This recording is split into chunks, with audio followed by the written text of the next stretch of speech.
Listeners, viewers, your dream has come true. You get to see A Train and Super E. So don't adjust your dials. You're not looking at a heavy-set Ted Lasso.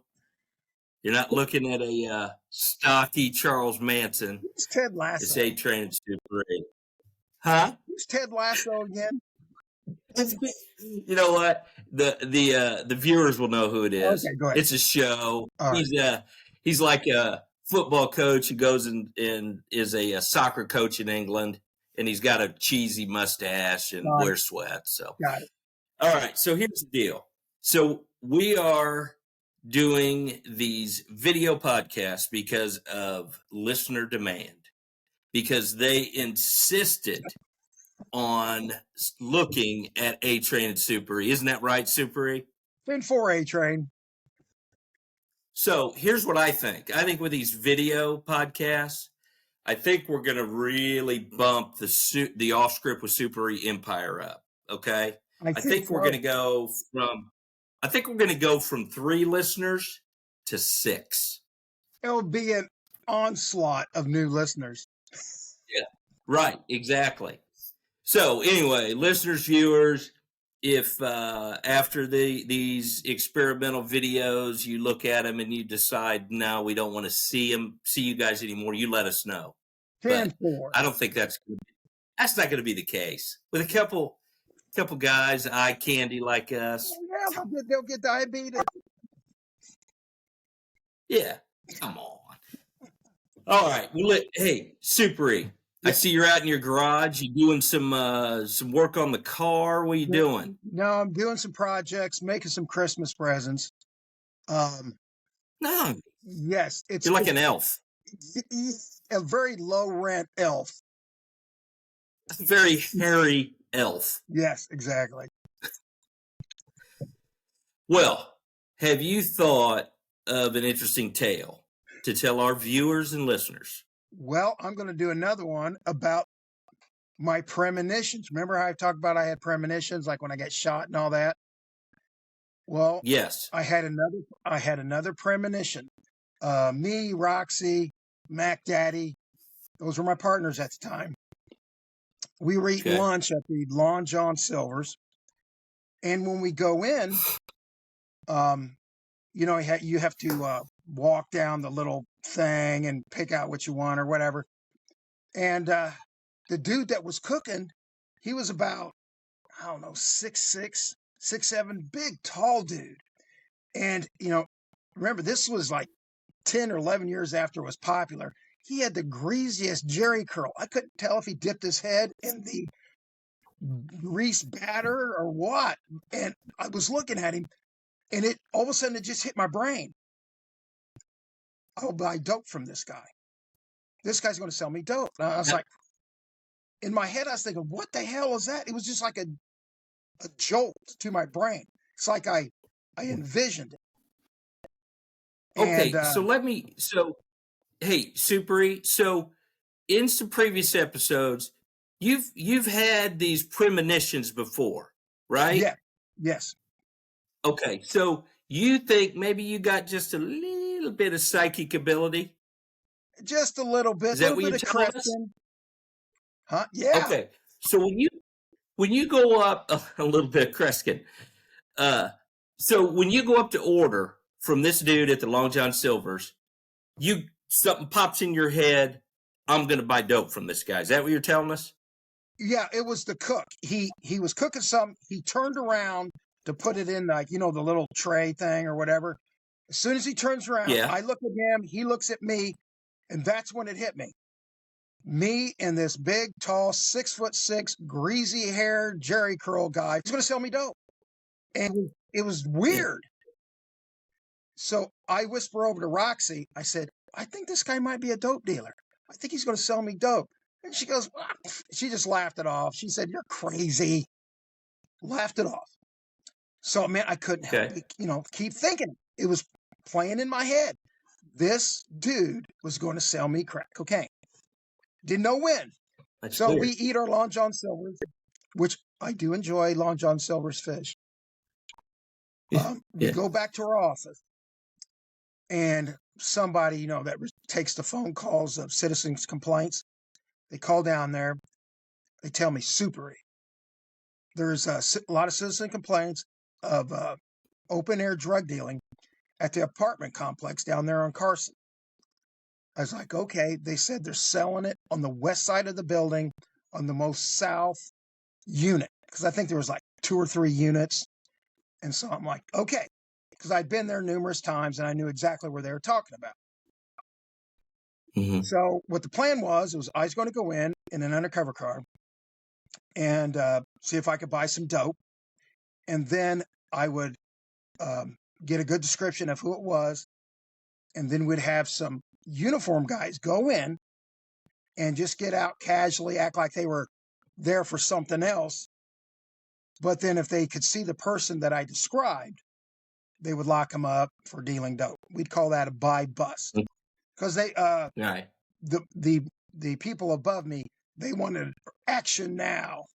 I'm like, okay, I'll give it a try. We'll see what we can do. You can only try. So right. I get in the undercover car, and my backup can only get so close because these people have lookouts, so they can't get too close. So I know I got like $100 with me. I get in one of the crummy ass undercover cars, and I drive to the area where they said the guys were standing outside selling crack cocaine to people that were just driving up in cars. So as I'm pulling up to where I see a bunch of people standing, and I held up my finger. I held up that I wanted 2. You went like this. That means I wanted 2 rocks. That would be like $40. Right. So the person that's standing around, he sees that I want 2. He motions over to another guy. He goes, hey, this dude wants 2. This dude gets out of the car. He comes walking up. This dude is 6'6", unbelievably 30 weight, greasy haired, Jerry curl. It's the same guy from the Long John Silver's. In my head, I'm like, I want to go, holy shit, you're the guy from Long John Silver's. I knew it. You're a drug dealer. But, you had to keep it cool. I'm like, inside, I'm going, holy fucking shit, you're a drug dealer. I'm Kreskin. But on the outside, I'm just like, hey, what's up? And so he comes up. He hands me 2 rocks of crack cocaine. I hand him the $40. We nod. Thanks. Take it easy. I said, I'll see you probably pretty soon. He's like, all right. He gets back in whatever piece of shit vehicle he was sitting in. So I drive off, and I get on the radio, and I tell him, hey, it's the dude from the Long John Silver's. But I was like, don't try to go in now, because they're just going to run off. We're not going to be able to catch them. You've got to actually surprise them. The uniform guys can't pull up in a car. They'll know it a mile away. So I said, let's head back to the office and make a plan. So we go back to the office, and we get these 2 guys, Johnny and Danny. And, these are uniform guys that are solid. You can really depend on to do a good job. So we're talking about, I said, man, we got to be able to surprise these guys. But then when you get out, I want them to know exactly that it's uniform officers, because I don't want, Manson looking bums like me jumping out saying, hey, you're under arrest, because a reasonable person would run away, and we don't want that. Yeah. So I wanted the uniforms. Yeah. Right. So I thought, how can I get the uniforms right up on them and then be able to spring out our surprise trap on them and be able to take the 6'6" greasy haired dude down? So I'm looking around like, how can we do this? I thought, well, if we put these 2 guys in our shitty ass, Ford, I think it was like a little Ford Probe. You remember those little piece of shit Fords that were real small? Yeah. They could barely fit in Probe. Yeah. And so I thought, well, you know what? But as soon as they get up on them, they're going to see that they're in uniform. I thought, what am I going to do? Then I looked over, and I see these 2 big novelty sombreros that we got from Cinco de Mayo celebration. 2 great big sombrero hats that were the novelty size. So these would be perfect. And of course, Johnny and Danny, they were down for anything. A lot of guys would say, oh, I'm not wearing that. They were like, fuck it. They put them on. These look great. So we go out. me, Roxy, and Mac Daddy, we're where you can see. And I could see the big greasy hair guys now standing outside. My premonition dude, that I was able to see into the future. He's standing right outside there. And I'm thinking, this is going to work out perfect, just as long as I can get up on him and surprise him. So I tell Johnny and Danny, drive in that fucking piece of shit probe. And they got their novelty sombreros. And they drive around the apartment. I don't hear any whistling from the lookouts. They're not arousing any suspicion. I think they're arousing bewilderment and curiosity. Because I know all the lookouts are like going, what the fuck is inside that car? So, anyways, I see the junkie pro pull up on my dude and his little hanger-ons. And I can see that they're looking at the probe, and then they're looking inside it because they're looking at the novelty sombreros, but they can't see who's driving because these hats are so big. So Danny and Johnny pull right up on him and jump out. And these guys, the suspects, are frozen, and because they don't know what's going on. They're stunned by what they're seeing. Their eyes are focused on the big foam sombreros. And then Danny and Johnny rip them off. It's actually us, uniformed police officers, you're under arrest. And they still stood there motionless. And they just run up and grab the dude because everybody else was like 5'5", and he's 6'6", and he's the only one with the fucking Jerry curl. And they snatch him up. I don't know how they did it, but they got him they doubled him up and got him in the backseat of that probe, and away they went.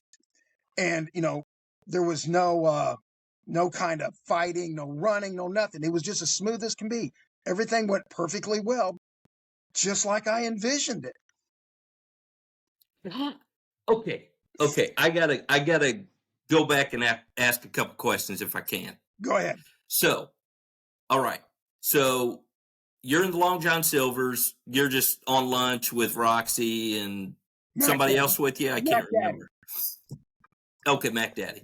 So you go order and you see the cook in there, the big tall guy with the Jerry curl, and you get a premonition that I'm going to buy dope from this guy, right? Exactly. It was like that Christopher Walken movie where if he touched somebody, he saw the future. Right. Okay. So did you tell Roxy there that, hey, I'm going to buy dope from that guy? Yes. In the Long John. Yes. I said, this guy's a dope dealer. I think I'm going to buy dope from him. And she just looked at me like, you're stupid. You're crazy. Yeah. Let me eat my hush puppy.